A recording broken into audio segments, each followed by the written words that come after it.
स्वागत है आप सभी का एक बार फिर से ऑनलाइन क्लासेस में। हम पढ़ रहे हैं बीए फर्स्ट ईयर की ज्योग्राफ़ी और बीए फर्स्ट ईयर की ज्योग्राफ़ी में हम फिज़िकल ज्योग्राफ़ी पढ़ रहे हैं। और फिज़िकल ज्योग्राफ़ी के अंतर्गत हम एटमॉस्फेयर का अध्ययन कर रहे हैं, यानी कि वायुमंडल का। किसका अध्ययन कर रहे हैं? वायुमंडल का। और एटमॉस्फेयर के अंतर्गत भी हम अध्ययन कर रहे थे। पिछली कक्षा में हमने वर्षा का अध्ययन करने की कोशिश की थी, वाष्पीकरण को समझा था हमने, वाष्पीकरण क्या होता है। और वर्षा वाष्पीकरण के अलावा हमने आर्द्रता को भी देखा था, और साथ ही साथ हमने संघनन की भी बात की थी। ठीक है, मैं आपको दोबारा से इसकी रिपीटेशन करा देना चाहता हूँ। देखिए, वर्षा किसको कहते हैं? जब क्या होता है, मैंने आपको कल भी बताया था बहुत अच्छी तरीके से। जब ऊपर से ये मान लीजिए ये कोई स्थलखंड है, ये मान लीजिए कोई समुद्री क्षेत्र है और ये स्थलखंड है। ठीक है, ये स्थलखंड है, ये समुद्री क्षेत्र है। अब होता क्या है कि यहाँ इस समुद्री क्षेत्र में ये स्थलखंड है और ये समुद्री क्षेत्र है। जब क्या होता है, जब यहाँ से क्या होता है वाष्पीकरण, यहाँ से ये पानी है, क्या है ये? पानी। तो पानी में जब वाष्पीकरण होता है ऊपर की तरफ, क्या होता है? वाष्पीकरण, क्योंकि सूर्य रहता है। क्या रहता है? सूर्य रहता है। और सूर्य कैसा रहता है? सूर्य रहता है लाल। हम सभी जानते हैं इसके बारे में। जब सूर्य रहता है और सूर्य की जब किरणें होती है तो दिन के समय में समुद्र तल का तापमान जो है अधिक होने लगता है, जिससे वाष्पीकरण होता है। वाष्पीकरण होता है। अब वाष्पीकरण के स्वरूप क्या होता है? वाष्पीकरण के स्वरूप आसमान में बादल बनने की प्रक्रिया शुरू होती है। क्या होता है? बादल बनते हैं। और आसमान में जब बादल बनते, क्योंकि वाष्पीकरण होता है, यहाँ से वायु वाष्प के रूप में किधर जाती है? ऊपर की तरफ जाने की कोशिश करती है। ठीक है, अब जब ऊपर की तरफ जाएगी तो जाहिर सी बात है ऊपर का तापमान कम होता है। तापमान कम होने की वजह से क्या हो जाएगा? तापमान कम होने की वजह से वहाँ पर जाकर के वायु धीरे धीरे जमने लगती है। उस प्रक्रिया को संघनन कहा जाता है। और संघनन जब हो जाता है, संघनन होने के फलस्वरूप वर्षा होती है। संघनन होने के फलस्वरूप वर्षा होती है। संघनन का मतलब होता है जमाव। जब बूंदें ठोस रूप में जमने लग जाती है, उसको संघनन कहते हैं। फिर उसके बाद वह वर्षा कर देता है। ठीक है, इस तरीके से फिर वो वर्षा हो जाती है। अब वर्षा किसको कहते हैं? जब यहाँ का तापमान जो है, या ये इस क्षेत्र का तापमान, इस पूरे क्षेत्र का तापमान जो संघनन हुआ है, वहाँ का तापमान कम हो जाता है और वो धीरे धीरे अधिक होने लगता है। तो वो जो बर्फ़ जमी थी, वो बर्फ़ बूंदों के रूप में पिघल करके ज़मीन पर गिरने लगती है, या तो बूंदों के रूप में या फिर बर्फ़ के रूप में ही। तो उसको हम वर्षा कहते हैं। वर्षा के अंतर्गत बर्फ़ के टुकड़े, जिसको ओले कहा जाता है, वो भी शामिल है। ठीक है, चलिए, ये तो हमने कल पढ़ा था। इसके साथ साथ हमने ऊर्ध्वपातन को भी देखा था। ऊर्ध्वपातन से आप सब परिचित है। ऊर्ध्वपातन किसको कहते हैं? कोई चीज़ है वो डायरेक्टली अगर ठोस से डायरेक्टली गैस में जब परिवर्तित होती है, तो इस प्रक्रिया को क्या कहते हैं? ऊर्ध्वपातन की प्रक्रिया कहते हैं। क्या कहते हैं? ऊर्ध्वपातन की प्रक्रिया के नाम से उसको जाना जाता है। इतनी बात क्लियर है आपके? इतनी बात क्लियर है तो आगे देखते हैं आज के इस चैप्टर में हम क्या पढ़ने वाले हैं। तो आज के इस चैप्टर में हम पढ़ेंगे ओस के बारे में। क्या पढ़ेंगे? ओस के बारे में। ओस किसे कहते हैं? अक्सर हम सर्दियों में आने वाले हैं दिन, सर्दियों में देखेंगे ओस क्या होती है, क्या नहीं होती, उसके बारे में हम पढ़ने की कोशिश करेंगे। ठीक है, देखिए, दिन के समय में पृथ्वी गर्म हो जाती है। जाहिर सी बातें होती है। क्यों होती है गुरुजी? क्योंकि दिन के समय में सूरज होता है, इसलिए पृथ्वी गर्म हो जाती है। और रात्रि में ठंडी हो जाती है। ये भी सही बात है, रात्रि में ठंडी होती है क्योंकि पार्थिव विकिरण हो जाता है। पार्थिव विकिरण किसको कहते हैं? ये पृथ्वी है, दिन के समय सूर्य का तापमान लेगी और रात के समय उसको छोड़ देगी। जब वापस छोड़ देगी, इसको तो सौर विकिरण कहते हैं, इसको पार्थिव विकिरण कहते हैं। सिंपल है। तो इस तरीके का कार्य जब होता है तो कभी कभी पृथ्वी तल का तापमान इतना कम हो जाता है कि उसके संपर्क में आने वाली वायु का तापमान भी औसांक बिंदु से नीचे चला जाता है, यानी कि बहुत ज़्यादा कम हो जाए औसांक बिंदु उसको कहते हैं जहाँ पर बर्फ़ जहाँ पर द्रव यानी कि पानी जमने लग जाए, ऐसे बिंदु को औसांक बिंदु के नाम से जाना जाता है। ठीक है, तो जब उसके संपर्क में आने वाली वायु का तापमान औसांक बिंदु से नीचे चला जाता है तो उसमें उपस्थित जलवायु नहीं, उसमें उपस्थित जल, ठीक है, उसमें उपस्थित जल संघनित होकर बूंद के रूप में पेड़ों की पत्तियों और अन्य जगहों पर जमने लगती है। बात आपके समझ में आ गई होगी। आपने देखा होगा अक्सर पेड़ की पत्तियों पे बूंदें जम जाती है इस तरीके की, सर्दियों के दिनों में देखा होगा आपने। आपके घर के बाहर अगर कोई कुर्सी रखी हुई तो कुर्सी पे जम जाती है, तमाम जगहों पर जम जाती है, अक्सर हमको पेड़ की पत्तियों पे दिखाई देती है। तो उन बूंदों को जो उन पर रहती है, जमती नहीं है वो, उन पर रहती है, तो ऐसी बूंदों को ओस के नाम से जाना जाता है। ठीक है, जमती नहीं है वो, द्रव रूप में रहती है लेकिन जमने के करीब रहती है वो। ठीक, इतनी मतलब ठोसपन उसमें थोड़ा सा आ जाता है, ऐसी बूंदों को ओस के नाम से जाना जाता है। क्लियर है? दोबारा देखिए, जब दिन में पृथ्वी गर्म हो जाती है, रात्रि में हो जाती है ठंडी, तो रात्रि में क्या है, तापमान बहुत कम हो जाता है, तो उसके संपर्क में आने वाली वायु का तापमान भी कम हो जाता है। और कहाँ चल जाता है? औसांक बिंदु से नीचे। जब औसांक बिंदु से चल जाता है तो उसमें उपस्थित पहले से जो जल है, वो जल क्या है, बूंद के रूप में पेड़ों की पत्तियों और अन्य जगहों पर जमने लगता है। इसमें आ रहा है बूंद के रूप में, इसमें बर्फ़ के रूप में नहीं आ रहा, बूंद के रूप में जब जमने लगता है तो उसको क्या कहते हैं? हम ओस कहते हैं। लेकिन वो जमता नहीं है, उसको कहेंगे हम जमना ही कहेंगे, लेकिन जमता नहीं है।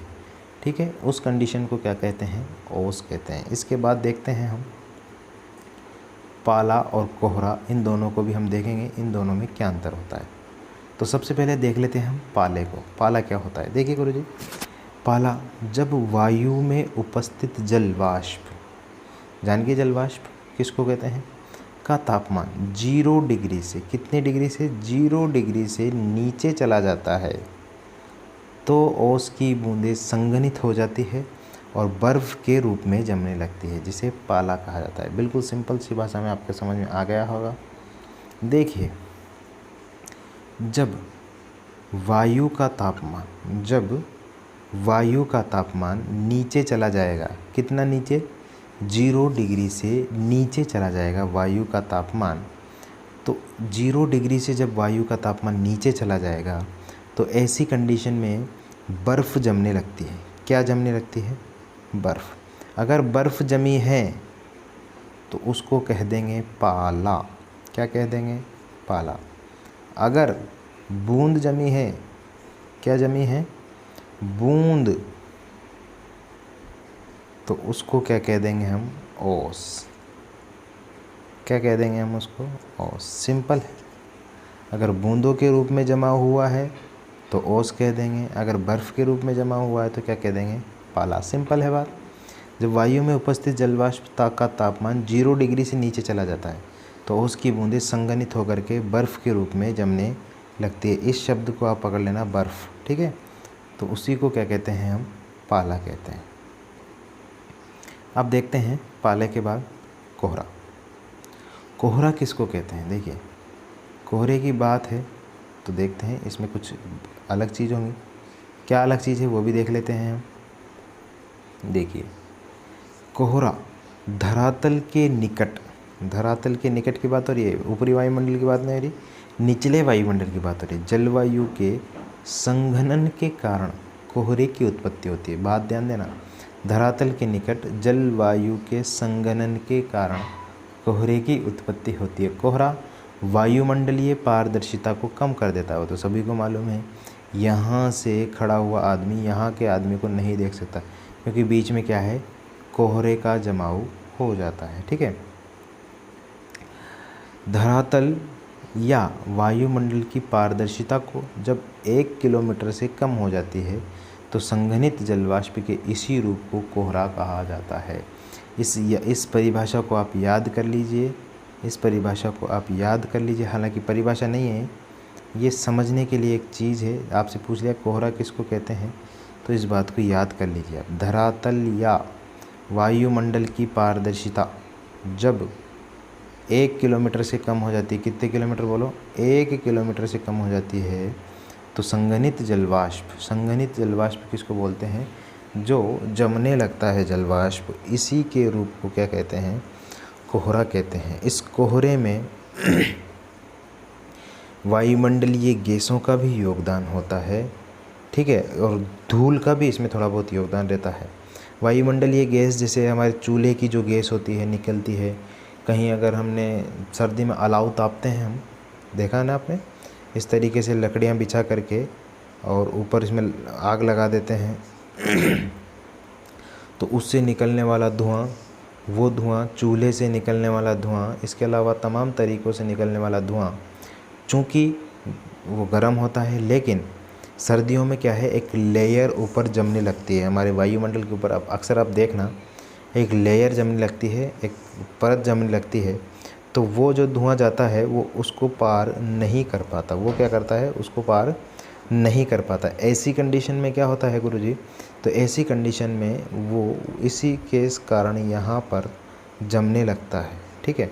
और चूँकि सर्दियों में फिर मतलब जलवाष्प ऊपर नहीं जा पाती, क्योंकि वायुमंडल ठंडा हो जाता है, तो जलवाष्प बहुत छोटी छोटी बूंदों की, बिल्कुल महीन धूल के जैसी बूंदों के रूप में हमारे वायुमंडल में तैरता रहता है। उसको क्या कहते हैं हम, कोहरा कहते हैं, उसी को धुंध भी कहते हैं हम, ठीक है। इसमें पारदर्शिता 1 किलोमीटर से कम हो जाती है तो कोहरा कहते हैं। इसमें वायुमंडलीय गैसें जो होती है उनका भी योगदान होता है। अब देखिए परीक्षा में अक्सर प्रश्न पूछ लिया जाता है, या फिर आपकी जीके की दृष्टि से बहुत इंपॉर्टेंट प्रश्न बन जाता है यहाँ पर, कि क्या प्रश्न बन जाता है गुरुजी, प्रश्न ये है कि वायुमंडलीय कोहरे का मापन किससे किया जाता है। वायुमंडलीय कोहरे का मापन करने वाली इकाई का नाम है, यंत्र का नाम है ट्रांसमिसोमीटर। ट्रांस नहीं है, ट्रांसमिसोमीटर, ठीक है, याद रखना इसको, ट्रांसमिसोमीटर।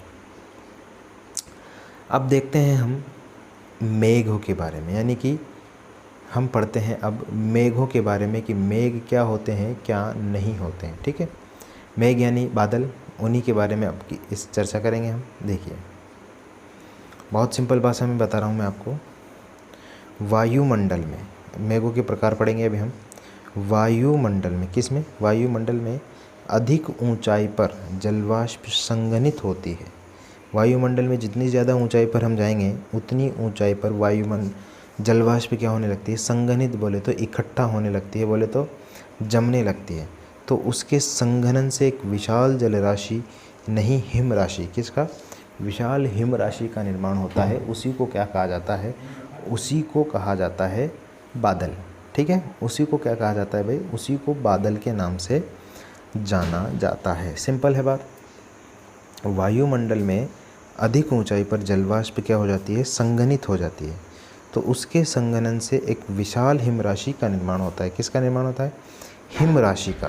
अब जब विशाल हिम राशि का निर्माण होता है, उस विशाल हिम राशि को ही क्या कहा जाता है, बादल कहा जाता है। समझ में आ गई होगी, मैं आपको समझाता हूँ एक बार फिर से, ठीक है। देखना, समझने की कोशिश करना। देखो ये मान लीजिए ये कोई समुद्री क्षेत्र है। क्या ये कोई समुद्री क्षेत्र है, ठीक है। ये पानी भरा हुआ है, इसमें ये पानी भर दिया मैंने इस समुद्र में, ये समुद्री क्षेत्र है। और ये क्या है, ये है पर्वत की ऊंचाई, पहाड़ है या फिर ऊंचा कोई धरातलीय क्षेत्र है। तो क्या होता है, देखिए अब यहाँ से जलवाष्प के रूप में वायु ऊपर जाती है, ऊपर चली गई वायु जलवाष्प के रूप में, किस में गई, जलवाष्प के रूप में। अब चूँकि जितनी ऊपर जाएगी, ऊपर जाने पे क्या होता है, ऊपर जाने पे वायु संघनित होने लगती है, इट मीन जमने लगती है। तो जब वायु जमने लगती है तो वायु के जमने पर किसका निर्माण होने लगता है, बोलो। वायु जैसे जैसे जमती है वैसे वैसे किसका निर्माण होता है, बादलों का निर्माण होने लगता है। वायु के संघनित रूप को ही बादल कहा जाता है। वायु के संघनित हिम राशि जो होती है उसी को क्या कहा जाता है, बादल के रूप में जाना जाता है। इसको कहते हैं बादल। अक्सर हम सभी परिचित है बादल से। बादल कैसे होते हैं, सफ़ेद भी होते हैं बादल, काले भी बादल होते हैं। अक्सर 2 ही प्रकार के बादल होते हैं जो हमने देखे हैं। ऊंचाई के अनुसार बादलों को कई भागों में बांटा गया है, जिसका हम अध्ययन आने वाली समय में करेंगे। तो चलिए देखते हैं बादलों के प्रकारों को। ठीक है, देखिए बादलों की हम बात कर रहे थे, तो जाहिर सी बात है बादलों में ये जो बादल होते हैं, जो सामान्य बादल होते हैं, अधिकतम 1200 मीटर की ऊंचाई तक रहते हैं। ठीक है, 1200 मीटर की ऊंचाई पर क्या होते हैं, निर्मित होते हैं। इन बादलों का निर्माण धरातल से कुछ मीटर की ऊंचाई से माना जाता है। इसलिए ऊंचाई के आधार पर बादल अनेक प्रकार के होते हैं, अलग अलग प्रकार के होते हैं, आकार के भी होते हैं और प्रकार के भी होते हैं। देखिए ऊंचाई, घनत्व, विस्तार और पारदर्शिता के आधार पर इन्हें निम्न भागों में बांटा गया है। कौन कौन से भाग हैं उनको देखते हैं। ठीक है, सिंपल सी बात है, अधिकतम 1200 मीटर की ऊंचाई पर निर्मित होते हैं। ये उससे पहले ही निर्मित होते हैं, लेकिन अधिकतम 1200 मीटर जो होता है वहाँ पर जा कर के बादल निर्मित होने लगते हैं, उससे पहले भी होते हैं। ठीक है, अब देखिए उनके आकार, विस्तार और घनत्व ऊंचाई के अनुसार उनको निम्न भागों में बांटा गया है। कौन कौन से भाग है उनको देख लेते हैं। देखिए सबसे पहला बादल का प्रकार जो होता है उसको कहा जाता है पक्षाभ मेघ के नाम से। किसके नाम से? पक्षाभ मेघ। कौन सा नाम है भाई? ध्यान रख लीजिए इस नाम को, पक्षाभ मेघ। पक्षाभ का मतलब क्या होता है? पक्षी के परों के जैसा। किसकी तरह? पक्षी के परों के जैसा। पक्षाभ का मतलब क्या होता है? पक्षी के पर जो होते हैं ना, जिनको हम पंख बोलते हैं, पंख लिख देता हूँ मैं, पंख जैसे मेघ। इनकी आकृति वैसी ही होती है। पक्षी के पंखों की आकृति कैसी होती है गुरुजी बताओ हमको। तो देखिए आपने कोई पक्षी देखा है क्या? देखा है गुरुजी। देखिए उसके पंखों की आकृति कुछ इस तरीके से होती है।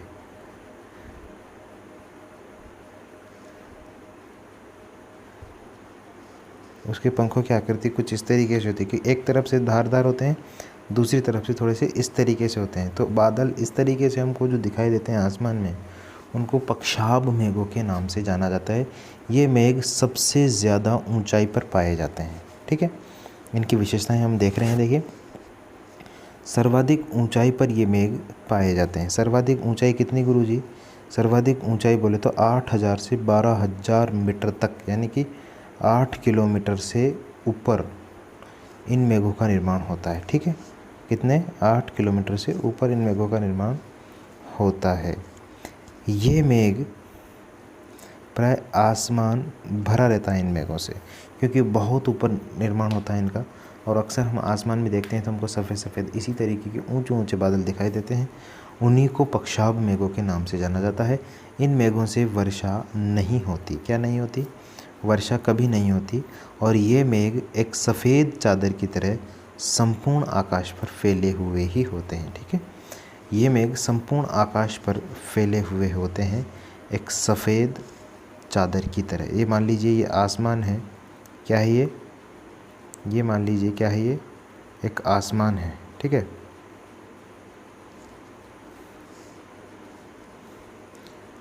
ये देखिए, दोबारा से बता रहा हूँ आपको, समझने की कोशिश करना। ये देखिए मान लीजिए ये कोई आसमान है।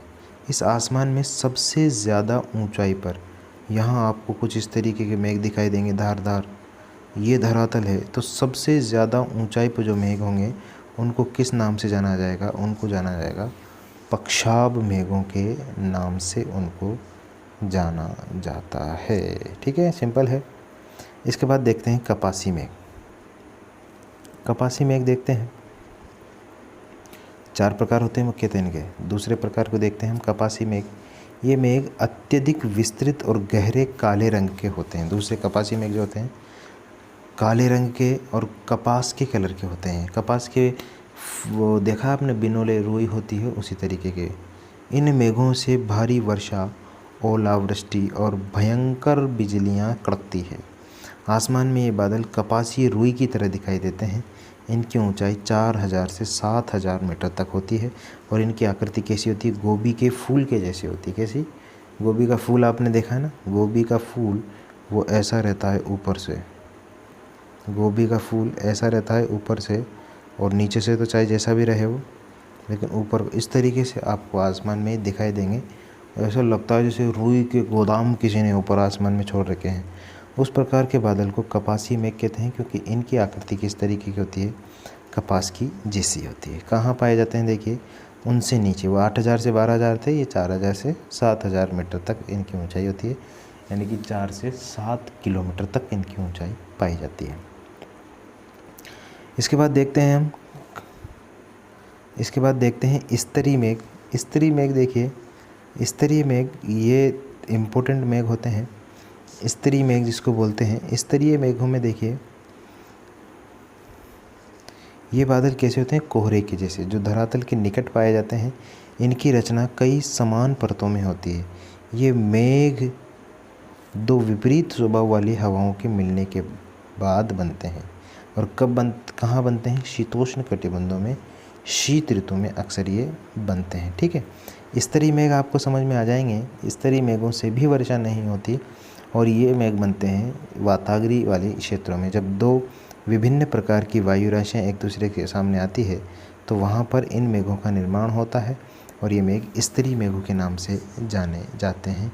इनकी ऊंचाई इनके मुकाबले में कम होती है। ठीक है, इसके बाद है वर्षा मेघ या स्तरीय कपासी मेघ। उन मेघों का वर्णन हम कल की क्लास में करेंगे। ठीक है, बाकी बचे हुए मेघ जो है वो कल की क्लास में पढ़ेंगे हम। आज की क्लास में सिर्फ इतना ही, मिलेंगे आपसे कल। तब तक के लिए मुझे दीजिए इजाज़त। नमस्कार।